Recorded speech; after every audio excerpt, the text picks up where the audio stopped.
आणि महाराष्ट्र अनलिमिटेडच्या सुरुवातीला एक मोठी बातमी आहे। बारामती लोकसभा मतदारसंघामध्ये सुप्रिया सुळे यांच्या नावाची महाविकास आघाडीचे उमेदवार म्हणून घोषणा झाली। भोरमधल्या सभेमध्ये शरद पवारांनी सुप्रिया सुळे यांची उमेदवारी जाहीर केली। बारामती लोकसभेसाठी दोन्ही पवार गटांकडून अद्याप उमेदवारी जाहीर करण्यात आलेली नसली तरी सुप्रिया सुळे विरुद्ध सुनेत्रा पवार अशीच लढत होणार हे आता स्पष्ट झालेलं आहे। त्यामुळेच राष्ट्रवादीचे दोन्ही गट सक्रिय झालेत।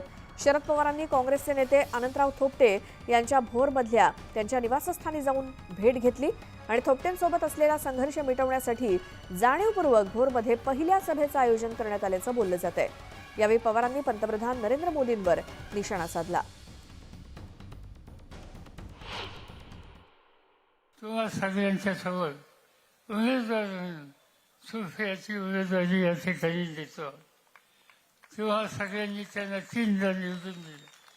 पार्लमेंटमध्ये पहिले 2 किंवा 3 क्रमांकाचे जे खासदार आहेत काम करण्याच्यासाठी ज्यांचा लौकिक आहे त्याच्यामध्ये तुमच्या उमेदवाराचं नाव लौकिक आहे। ही गॅरंटी मोदींची गॅरंटी कशी गॅरंटी त्यांनी सांगितलं होतं की परदेशात काळा पैसा आहे, तो काळा पैसा मी आणेन आणि शेतकऱ्याच्या खिशात टाकेन। एक धंदा परदेशाचा आणला नाही, 5-15 देशामध्ये चक्रा टाकल्या।